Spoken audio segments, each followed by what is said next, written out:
you too. So this is the point where, you hear these inspiring talks a lot of times when you go to these national gatherings, and you often want to hear some of the speakers interact with one another, especially when they're really they're walking the same line. So from a missional perspective, you both have a lot of similarities, but I'm sure there's some differences here because you're doing it out of a work of a church.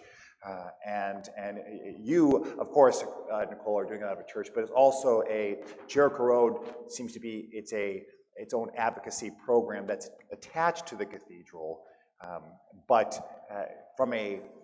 Let me put it this way. What are some of the questions that maybe pop up for either one of you that really started to evoke or say, I want to know more about that? What surprised you from one another? Since you two ladies have so many similarities.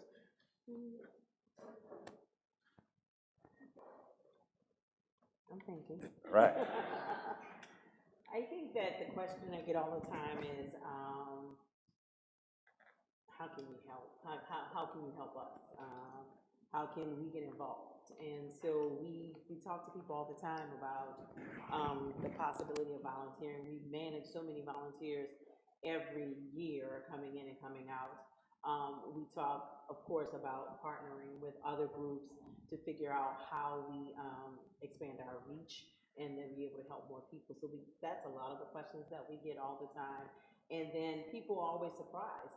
As much as I go out and I talk to folks, they're always surprised that we exist and that we were created at this cathedral by the Duplantier and then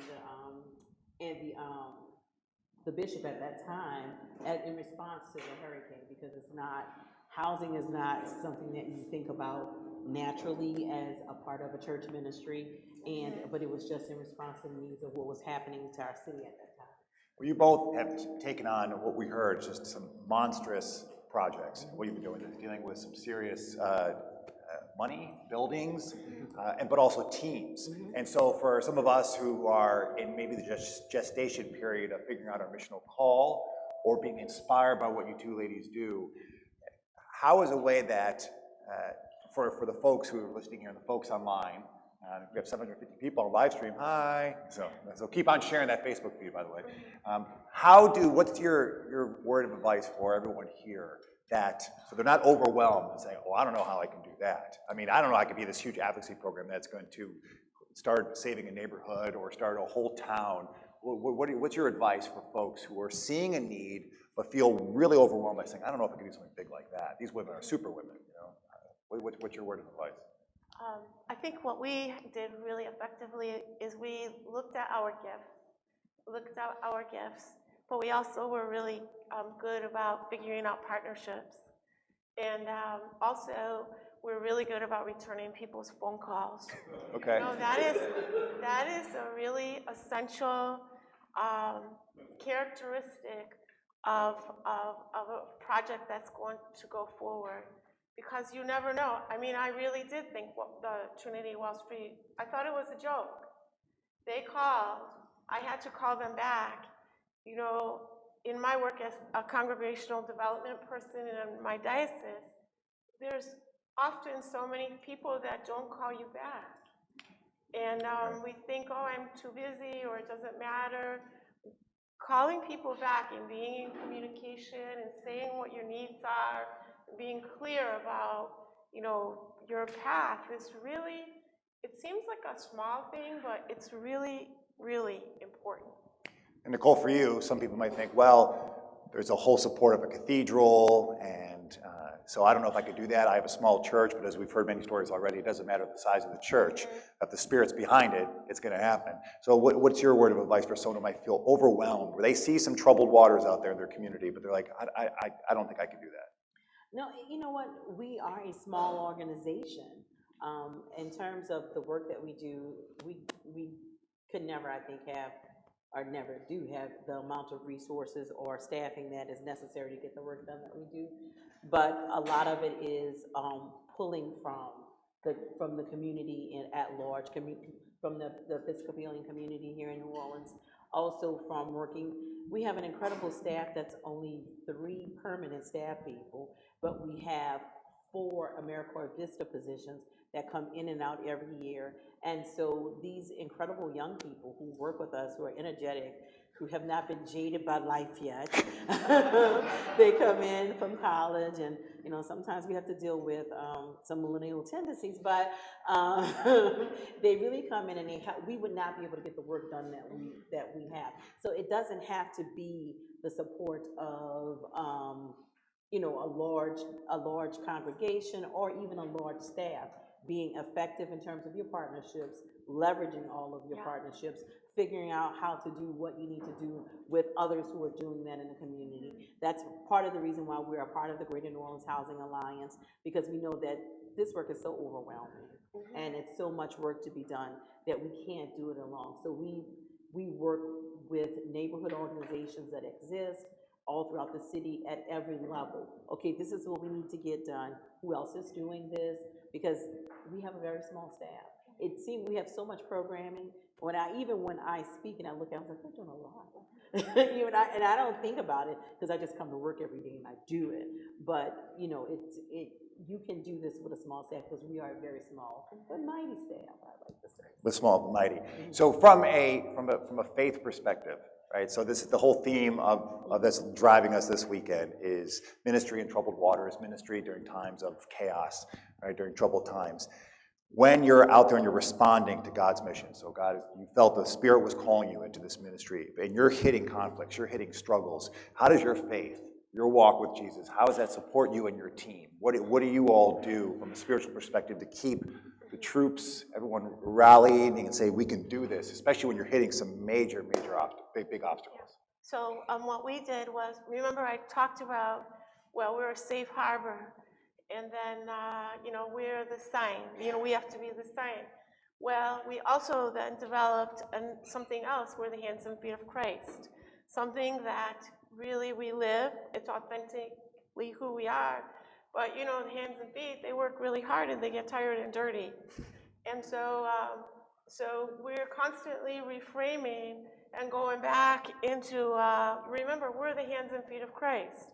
And yes, it's going to be hard. We own it. Whatever's happening, we own it. This is happening. Yes, this is happening. And it's not what we planned, and it's not what we hoped for. But remember, we're the hands and feet of Christ, and God will find a way for us to do this. And so then we get strength from that, and then go back out into whatever it is that we're doing. We have a fruit and vegetable truck that goes up and down the highway from Homestead. And it's not our truck, but we pay for the advertising on the truck. And it's a big advertisement for the Episcopal Church and for St. Columba and our diocese. And it has big hands and feet on the back of the truck. And the people that do the work of the truck, people are always waving to them, beeping the horn, and connecting, not with the truck, but with the message of the truck. That we're the hands and feet of Christ, and we get strength from that, and there's power in that. There's power in being honest and saying, yes, that was not a great meeting, or we don't have the money, where's it going to come from? But we're the hands and feet of Christ, and it's going to happen. And how do you keep that affirmation going? Because it has happened in the past. Yeah. I said, I remember you telling me you were building this apartment complex, and there was a part where you had a sleepless night here being like, are we going to get the money? Are we going to get the money? Right, we got the money for the deposit and everything, but then we had to get the money for the rehab, which was about $1 million to do the rehab. And really, I hoped that money would come. And I thought, I kept on telling everyone, that money is going to fall out of the sky on our heads, and we're going to have it. And some of the things that I thought were going to happen didn't happen, like right early on. And so I had a lot of sleepless nights. I thought, how am I going to get $1 million? And guess what? That money came out of the sky and fell on our heads. And so it didn't fall out the way I thought it was going to, and it wasn't as fast as I thought it was going to, but it did. One song fell on our heads. One song? One song. One sum, not $1 million, $600,000 from the Red Cross. We love what you're doing. We want to help you do more. This is an unusual grant for us to give. But they knew about us because we had opened up our building. Remember the boaters? Well, we never went back from that. We put in bunk beds. We developed a whole dorm where people have been coming for the past 2 years. We've had probably 2,000 people in that dorm. And we've had the University of North Carolina in that dorm. So the Red Cross was staying in our dorm for a long, they're still there right now. And they said, we love what you're doing. And this is an unusual grant for us. This is an unusual grant for us, but we're going to make it happen. Awesome. That's great. So, final question before we want to open it up, and I'm sure there's a lot of questions here. Tamara, you talked about this yesterday, and this is something that's come up, is being prepared before the storm happens. And for you two ladies, with the ministries that you're doing, so much is predicated upon your relationship with the city, with having relationships with the civic leaders, with the municipality, with the mayor, whoever it is. They know who you are. And so that takes a lot of work. So can you talk about just how intentional you have to be before the storm happens, so when you do need to get that door open, that you can, so you can just pick up the phone and call. I mean, so that's important for us as a church, as a missional church, to be fostering those relationships. So how have you been so intentional in doing that? Because advocacy is really, that's one of your many fortes. I meet, and I engage with our elected officials on every level. Our city council person who represents the district that Christ Church Cathedral is in. Well, now our previous city council person is now the mayor. So we do definitely have a direct relationship with her. And our new council person we have a relationship with, because he used to run the YMCA in our local area. Just last week I was doing double duty. I was at a conference for Louisiana Workforce Commission for our workforce development program. And I also went to the legislature the last day of the legislative session to talk to some of our legislators, particularly about programs that I was working on with Jericho Road. I mean, it takes constant engagement from us. We engage our residents with neighborhood associations, but we also started about 3 years ago a group called Central Circle, and it's stakeholders on all levels, including elected officials, heads of municipal offices, and department heads, and we constantly work with them on advocacy around policy. We go to the city council meeting, we go to their committee meetings, we work with the housing authority, you name it, we are there front and center and very active. Because we're seen as a leader in affordable housing in New Orleans. And it's very intentional and it's constant work, but you can't get anything done without being able to engage all of those folks. And I do credit my previous life as a government bureaucrat to be able to navigate some of that. But it's constant, because you have to, no one's going to advocate for the poor people or for the people who are less fortunate, except for the people who work with us every day and be able to go and to articulate our own stories and not have other folks tell our stories. Right. It reminds me of the book Never Eat Alone, so that you're always scheduling these meetings, and so they know who you are, they know who your ministry is, and they depend upon you, and they know the good work that you're doing, so they're going to turn to you. But once the disaster hits and you don't know the relationships, then it becomes a bit harder. All right, so let's open it up, because I'm sure you guys have a lot of questions here. So we have some mics here on the sides. For any questions you might have concerning this with Debra and Nicole.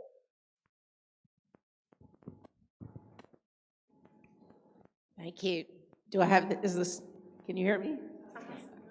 I have a question for Nicole. I was really taken by the way you described those early years before government could really get up to speed, and you said that faith-based organizations were what was making the difference. Do you have a sense that that was seen in the wider community? Did people who weren't part of the faith-based community, did they understand that people of faith were responding in faith, and what did that look like? Absolutely. And I remember the first, I was looking at your slides, Deborah, and it brought me back to immediately to right after the hurricane in 2005 and 2006, when we just had trash built up on the sides of the road, you had cars, and it was, and here working, and one of the few people, because our city wasn't open for 3 months. And so, but because I was a first responder, if you will, because I worked for government and housing, I was here. It was depressing to your psyche just to drive around and see it. And so I remember the first day I saw volunteers come in, and they were cleaning the median, which we call the neutral ground here in New Orleans, and I started crying. I cried all the way to work, and cried probably half the morning, because it was the help that we needed. We hadn't seen any help. And so everyone in New Orleans, believe me, knows the work of the faith-based organizations. Whether we get the credit or not that we should, I don't think so. We don't get nearly as much of the credit as we should, or the accolades that we should. But without a doubt, if we had not had the work of all of the faith-based organizations, the nonprofits that came to work in those first 3 years, I don't think our city would have recovered, because we needed work to start happening. We could not wait 3 years for work to start happening. So it's immeasurable, and I may be sounding a little emotional, because I am, because thinking about that, to me as a New Orleanian, it was everything, and everybody I know feels the same way. Yeah. I have to say my house was really damaged too in the storm, and we didn't have any power, and we lived on another island, and I'll never forget the North Carolina Baptist Men's Barbecue, because we had no food, we had no water. I mean, thank God for my husband, because he took care of our house while I was trying to help in Marathon. But I mean, when you see, and if you've ever been one of the responders coming in, you know what, you have no idea what that means to the community. I mean, I always say to people that come down on trips to help us, because we're still getting people coming down to help, we will never forget you. I mean, the community will never, ever forget, because you're really seeing people at their most broken. You know, everything is gone, people have died, it's terrible, your whole life is just out there on the highway in the trash pile, and then people come down and help, and they just show up in your driveway, here we are. So, yeah, rough stuff. But very refreshing to know that the first people on the ground are the faith community. Absolutely. Yeah. I remember going down to visit in Irma with one of the cleanup. Yeah, early. Right. And it was just nonstop, you know, all the different denominations. Yeah. No one cared about the denominational things, so it was just everyone get to work. Yeah. Nicole and Debra, I appreciate the good work you've done, and it's expanded and expanded and expanded. And I wonder, it almost raises my anxiety a little bit about maybe all the potential work we could be doing. And so I wonder if you could comment on your discernment about the work that's not yours to do, particularly if you feel that you're duplicating other efforts, or if all the yeses and doing the next right thing was because no one else was doing it. Do you understand my question about deciding when to say no? I mean, I would have to say, from our perspective, we were part of an immediate, this is with regard to the hurricane. I mean, we tried to kind of, go in and do the unmet needs, look around and say, oh, no one's doing a free after-school program, let's do it. But with the hurricane, we were part of a group of churches meeting with the city, and we met once a week, and it was a really good network, but we kept on bringing up the idea of we need to buy some property and renovate it. And we would bring that up on a regular basis, and no one would bite at that hook. And the reason we ended up buying the property was because the mayor of our city, her daughter was a realtor.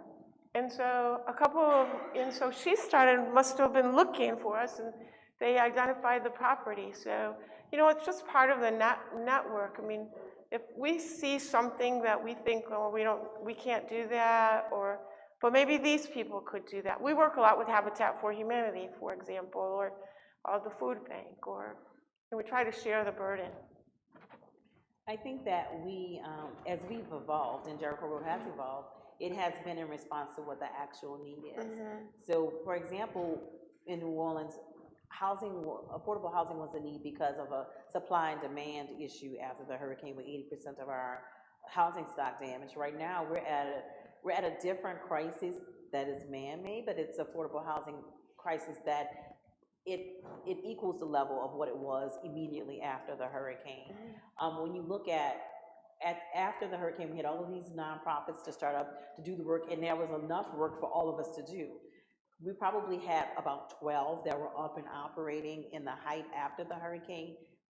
We're down to 5 now, and Jericho Road is one of them, but we're at such an extreme crisis level that we need the 12 that are there, but the funding that was traditionally there is not there. So we've been able to look at and innovate to look at ways that we can be more sustainable, and part of that is creating our own construction crew that we have, thinking about ways to provide housing. We just became a HUD-approved nonprofit where we can purchase HUD-owned properties at 50% of what the general public can get them at, and that if we go ahead and renovate them with our own construction crew, we can make affordable home ownership still a reality for a lot of our residents, which isn't happening because the funding sources that were there to do that previously have been cut now.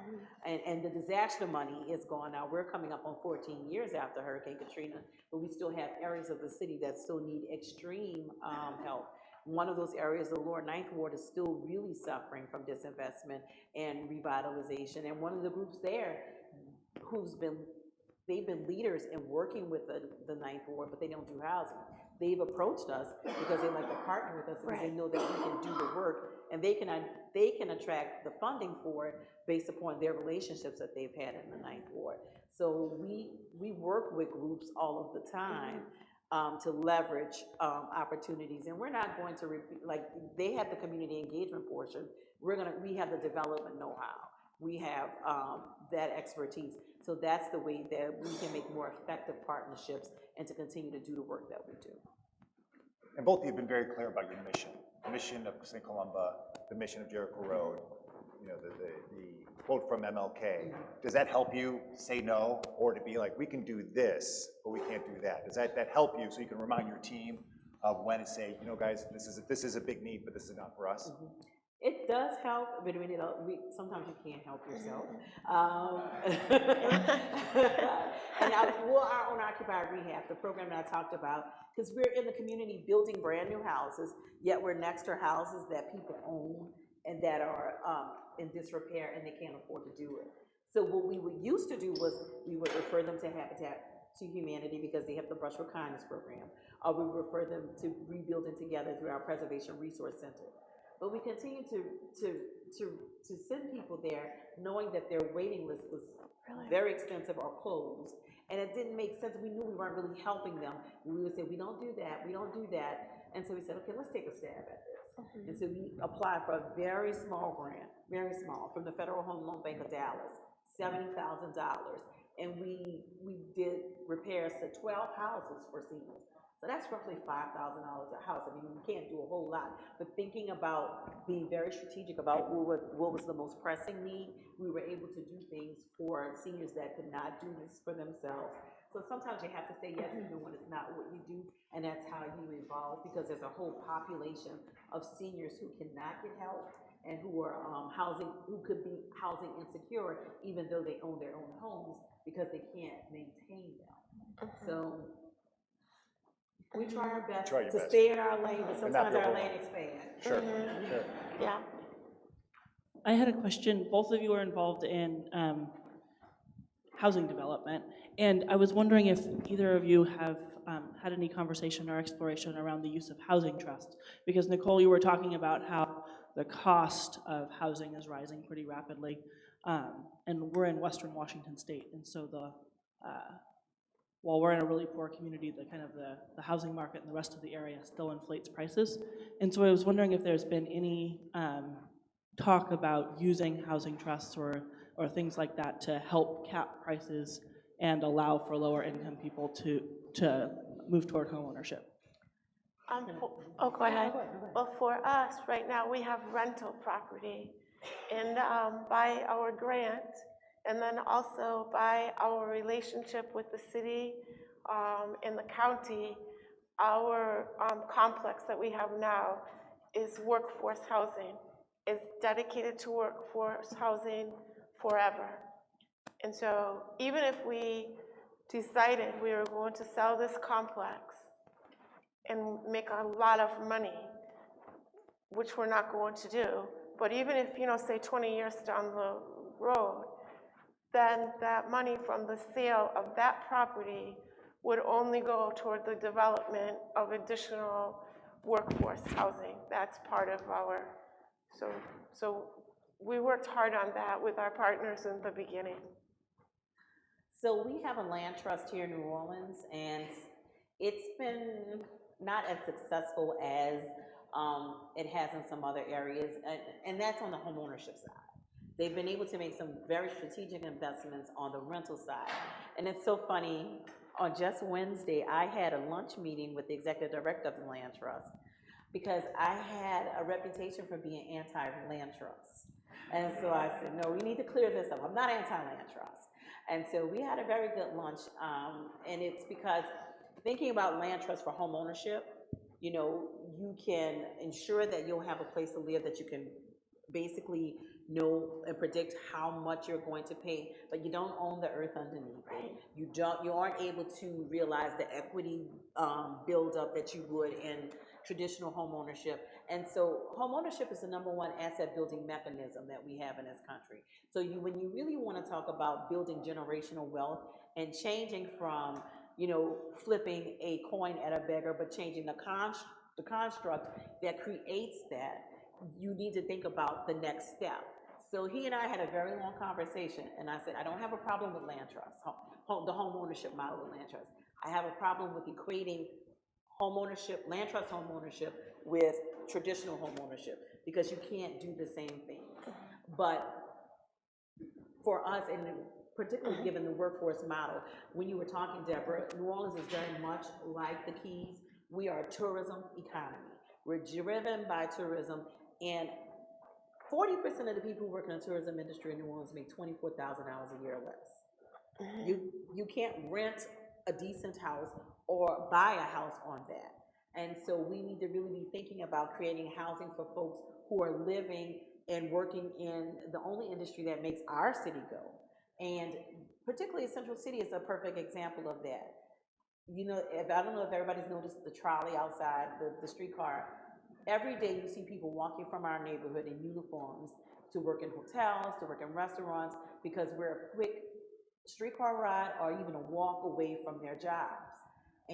But now that this neighborhood is becoming unaffordable, they're going to be pushed out to the margins where you can't get to work on a bus within a 2.5-hour time period. Or when you work a shift at night and the buses don't run as often, you can't get back and forth to work. So I think a land trust model, particularly for those folks, and I'm going to really get in the weeds, in that income level, who make too much actually for subsidized housing, but who can't reach the market, is ideal. If we could figure out workforce housing for our tourism network that includes rental and home ownership opportunities, that's how we sustain our city, because it's the only industry that we have going here, and people need to be thinking about how we keep our workforce here. Yeah, you both are butting up against the culture of gentrification, and that's happening throughout the whole, everyone can probably relate to that.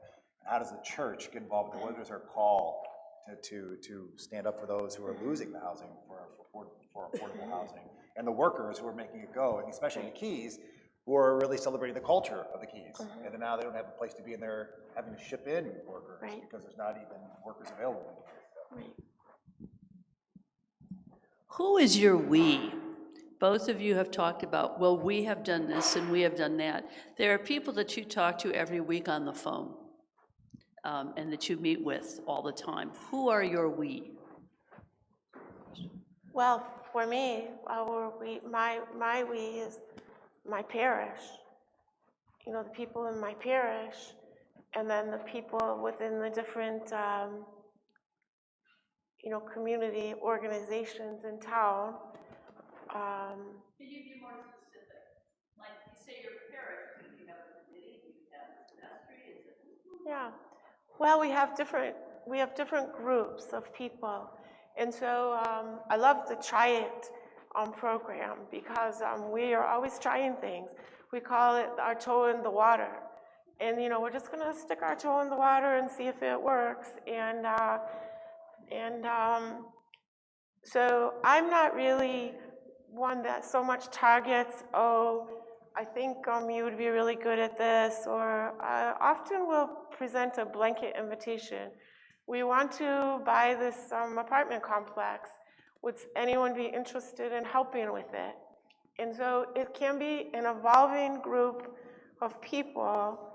I mean, the vestry, of course, we work with the vestry, and I've always had a very supportive vestry since 2007. We kind of just rock along, you know, doing all kinds of things. But then there might be a committee on, you know, the knowledgeable people, the architects, the developers. They are drawn to the project because that's their identified gift. You know, I was thinking, how do I get up every day and you know, try to motivate myself and motivate people? I mean, you know, even when the roof was half off of our house, how did we do it? And you know, our parish, because Jody's sister, for example, she's still living in a trailer in her driveway. You know, we have many people in our parishes, in our parish, that don't have homes right now, but we're out there working and on their home, and you know, it's a process. I always think this: preach the gospel every day, if necessary, use words. And people are drawn to that. And you can tell when someone's interested and then they want to be part of it, they can be. So when I say we, our staff, our board, for example, is the chair. The way our board is structured in our bylaws is that the chair of the board will always be the dean of Christ Church Cathedral. So that's Dean Duplanche, who actually started the program. Right now, he's still continuing to serve as the chair. But we also have members of the vestry on our board. The way our board structure is also structured is that representatives of the Uptown Deanery in New Orleans sit on our board. We have a network of organizations, also two of our sister organizations. Like I said, the Greater New Orleans Housing Alliance. I am the vice chair of that organization, of their board. I am also serve on an executive committee of the Louisiana Association of Affordable Housing Providers, so that we can have the network and the connectivity to all of the other folks who are doing the work that we do, so that we can have their support as well. But we're very connected to the cathedral. Our offices are here, and so we feel that connection and support from the parish community here. Beautiful. Well, I think the food is ready, but before we take part in that, can we first give a great round of applause again to these wonderful ladies?